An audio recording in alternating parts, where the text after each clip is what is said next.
Hello and welcome back to the channel of DS Gupta. কেমন আছেন আপনারা সবাই? আমি ভালো আছি। আর আজকের রেসিপিটা বুঝতে পারছেন তো, আলু ভোন্ডা, মহারাষ্ট্রিয়ানের একটা ধ্বংস ডিশ, সেটাই করছি। তো এখানে দেখতে পাচ্ছেন কতটা আদা আর কতটা রসুন আর কটা লঙ্কা আমি নিয়েছি। তো সেগুলোকে একেবারে ফাইনলি ঝিরি চপ করব। আর মানে স্লাইস করে চপ করে দিন, খুব ফাইনলি চপ করতে হবে, দানা দানা থাকলে কিন্তু ভালো লাগে না। এবারে আমি দেখাই রসুনটা আমি কীরকম করে করছি। রসুনটাকে একটু থেতে নিয়ে যদি আমরা দেখুন, একটু থেতে নিয়ে করবেন, দেখবেন টুকরো টুকরো টুকরো হতে কত ইজি হয়ে যায়। আমি বেশ কয়েকটা করে নিলাম, আবার আপনাদেরকে দেখানোর জন্য করছি। এই দেখুন, কয়েকটা বেশ ভালো করে থেতে নেবেন, নিয়ে তারপরে চপ করতে খুব ইজি হয়, তাতে টুকরো টুকরোগুলো খুব ইজিলি। এটা আদার সাথে তো আর করা যায় না, আদাটা একটু শক্ত হয় বলে। এ কটা রসুন আর আমার লাগলো না, অনেকটাই হয়েছে। রসুনের পরিমাণটা একটু বেশি রাখবেন। আর এগুলো যখন তেলে পড়ে না, আরোমাটা জাস্ট বলার মতন। এখানে দেখুন আমার আলু হচ্ছে 3টে আলু নিয়েছিলাম বয়েল করার জন্য, তো এখানে এইটুকুনি আমার আলু আছে।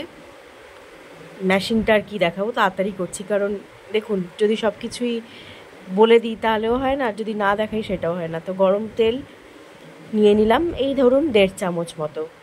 তার মধ্যে একটুখানি এই সর্ষে ফোড়নটা দেবেন। কারি পাতা যাদের থাকবে তারা দেবেন, না থাকলে কোনো ব্যাপার না। এটা যখন একটু সিজল হয়ে উঠবে তখনই আমরা দিয়ে দেব আদা রসুন আর লঙ্কার চপড যেগুলো ছিল, এগুলোকে হালকা একটুখানি ফ্রাই করে নেব। তার মধ্যে দেব আমরা নুন, চিনি, ধনে গুঁড়ো আর হলুদ গুঁড়ো। নুনটা স্বাদ অনুসারে দেবেন, যাতে খেতে খারাপ না লাগে। আর ভালো করে একটু ফ্রাই করতে হবে, ঠিক আছে? ফ্রাই করতে করতে যখন দেখবেন মশলাটা লেগে যাচ্ছে, তখন না অল্প একটু জল দিয়ে দেবেন, যাতে পোড়া না লেগে যায় মশলাটায়।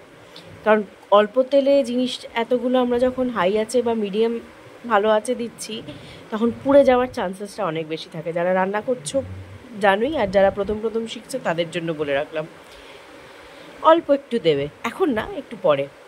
এই ধরো 2 মিনিট পর। তো দেখতে পাচ্ছ আমি এখানে নুন দিয়ে দিচ্ছি। তারপরে মানে নুনটা স্বাদ অনুসারে, কিন্তু আমি বারবার বলবো, আমি এতটা দিয়েছি বলে আপনাদেরকেও অতটা দিতে হবে সেটা কোনো মানে নেই। বুঝে দেবেন নিজের টেস্ট প্রেফারেন্স অনুযায়ী, কতজন খাবেন, কতটা আলু সিদ্ধ নিয়ে করছেন, সেটা একটা ব্যাপার আছে। তো আমি এখানে প্রায় 1.5 চামচ মতন নুন দিয়েছিলাম।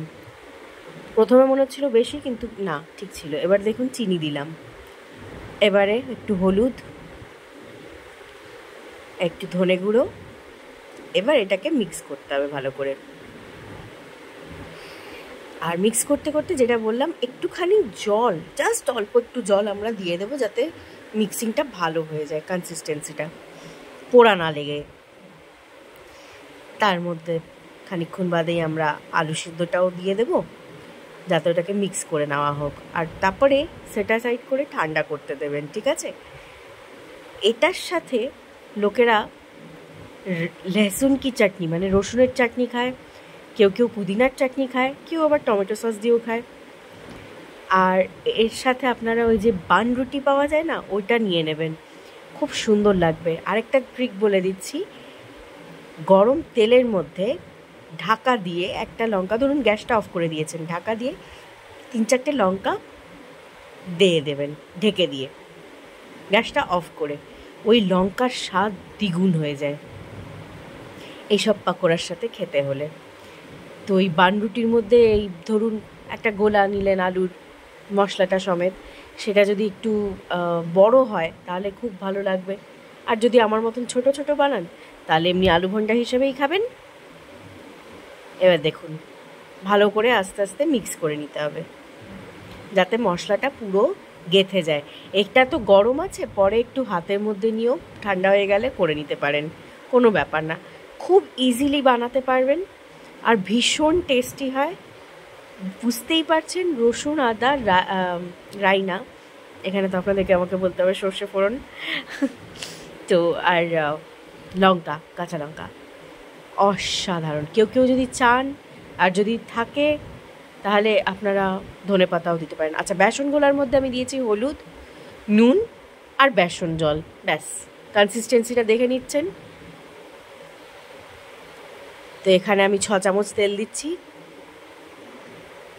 বলেই রাখছি আগের থেকে। ওই কড়াইতেই করছি, দেখতে পাচ্ছেন খুব নিটলি আমি বার করে নিয়েছিলাম ওই আলু মাখাটা। হালকা হালকা একটু হয়তো হলদে রঙটা রয়ে গেছে। তো এখানে 1 2 3 4 5 6 চামচ তেল আমি মোটামুটি দিয়ে রাখছি। আপনারা যেরকম হিসেবে তেল রাখবেন দেখবেন, যাতে একটু ডোবা হয়, কারণ ভাজাভুজির জিনিস একটু ডোবা তেলে হলে বেটার হয়। তো এরকম যখন সিজনটা না বৃষ্টি, তখন এরকম পাকোড়া, একটু চা, বেশ ভালোই লাগবে খেতে। কখনো বিকেলবেলা বা দুপুরবেলা করে দেখবেন। তো বেসনের মধ্যে ওই 1 স্পুন আমি নিয়ে করে নিলাম, এইভাবেই 4টে ছেড়ে দিলাম। এগুলোকে হালকা হালকা ফ্রাই করব। আচ্ছা, কেউ যদি চান যে এগুলো ক্রিস্পি হয় আরও, তাহলে ওই বেসনগুলোর মধ্যে বেকিং সোডাও দিয়ে দিতে পারেন, অল্প একটু, সামান্য মতো। আর গরম তেল কয়েক ড্রপ ওই বেসনের গোলা দিয়ে দেবেন, সেটাও খুব ভালো ক্রিস্পি করে দেয়। এটা অ্যাডিশনাল টিপস ছিল, যারা দেখছো তারা বুঝে গেলে, আর যারা স্কিপ করবে তারা কি বলবো, ঠিক আছে, কোনো ব্যাপার না। আমার কাজ হচ্ছে বলে দেওয়া, তোমাদের কাজ হচ্ছে শোনা বা না শোনা। তো এরকমই আমি আস্তে আস্তে সব বানিয়ে নিচ্ছি, দেখতেই পারছো। বেশি আমি দিচ্ছি না, বা বেশি বড়ও আমি করছি না, সমানে এই তেল দিয়ে দিয়ে ওকে উঠাতে হচ্ছে আমাকে। তো দেখতে পাচ্ছ কালারটা এরকম বেশ ক্রিস্পি গোল্ডেন ব্রাউন হয়ে যাচ্ছে। এগুলোকে এবার আস্তে আস্তে আমি হয়ে গেলে উঠিয়ে নিচ্ছি। আমি খাবো টমেটো সস দিয়ে, তবে আমি ধনেপাতা, মিন্ট আর টমেটো, দই, নুন, মিষ্টি দিয়ে একটা চাটনি বানাই। ওই চাটনিটাও কখনো আমি রেসিপি শেয়ার করব, দেখবে খুব ভালো লাগে খেতে, ভীষণ ভালো লাগবে খেতে। মানে বাড়িতে বসে বসে এরকম সব জিনিস যদি বানাতে পারো, যদি ইনগ্রেডিয়েন্টস থাকে অনলি দেন, তো আর বাইরের কোথাও তো যেতেই চাইবে না। এটা একটু লেগে গেছিলো, তো ওটা সমেত আমি উঠাচ্ছি। আস্তে আস্তে উঠিয়ে নাও। এর সাথে দুধ চা খুব ভালো লাগবে, বা লেবু চাও খারাপ লাগবে না, মশালা চায়ের বেশি চলে। দেখো প্রথম 4টে হয়ে গেল, এগুলোকে আমি সরিয়ে নিই। আরও 4টে আমি তোমাদের সাথে শেয়ার করছি, দেখে নাও। কারণ আমি মাত্র 4টে করেছি, এটা আমি বলতে চাইনি।